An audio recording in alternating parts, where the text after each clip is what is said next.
जी नमस्कार, स्वागत है आप सभी का धर्मेंद्र के यूट्यूब चैनल पे। मेरा नाम रोहित वैद्वान, आप हैशटैग बच्चा पार्टी कुल मिलाकर है धर्मेंद्र।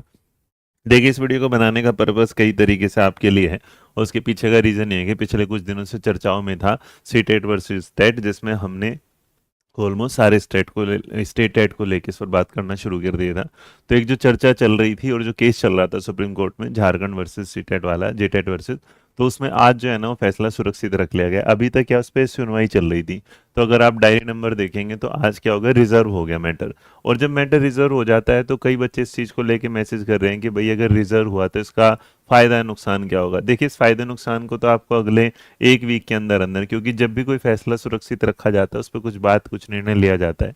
अब उस पर क्या निर्णय होता है उसके पीछे रीजन है। जैसे हाई कोर्ट में, जब झारखंड हाई कोर्ट में फैसला जब इस पे चल रहा था तो उन्होंने भी क्या करता अपना फैसला रिजर्व रख लिया था। और जब फैसला रिजर्व रख लिया था तो उसके बाद उन्होंने बोले कि सीटेट लागू हो जाएगा।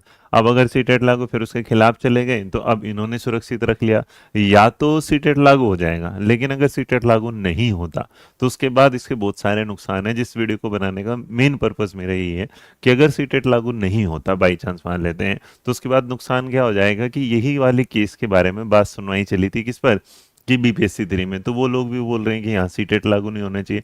और अगर वहाँ नहीं होता तो फिर बीपीएससी का इशू आ जाएगा, फिर बीपीएससी के लिए केस का क्वेश्चन मार्क बन जाता है।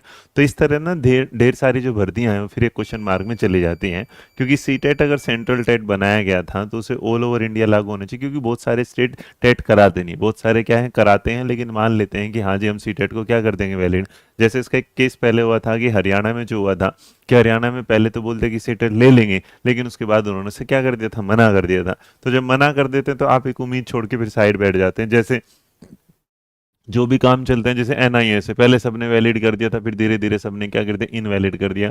तो आजकल ना ये पता ही नहीं चल रहा कि जब गवर्नमेंट किसी कोर्स को बनाती है तो उसके कुछ रूल रेगुलेशन क्लियर क्यों नहीं करती, क्यों उसमें ऐसे कुछ लूप होल छोड़ दिए जाते हैं जिस पर बाद में केस बनते हैं। और जो केस बनते हैं उससे बच्चे का समय भी, उसकी मेंटल हेल्थ भी और उसके करियर पर जितना बड़ा नुकसान होता है, शायद उसके बारे में बाद में कोई भी जवाब नहीं देता। जैसे इस वीडियो को मैंने बनाया, इस वीडियो को बनाने के बाद भी कुछ नकारात्मक व्यक्ति ऐसे होंगे जो इस वीडियो को लेके बोलेंगे इस बात के कि जब फैसला नहीं आया तो क्यों बनाया। अरे फैसला नहीं आने के बाद तो तुम कुछ कर ही नहीं सकते। देख लो बीएड का फैसला है, किसने क्या कर लिया।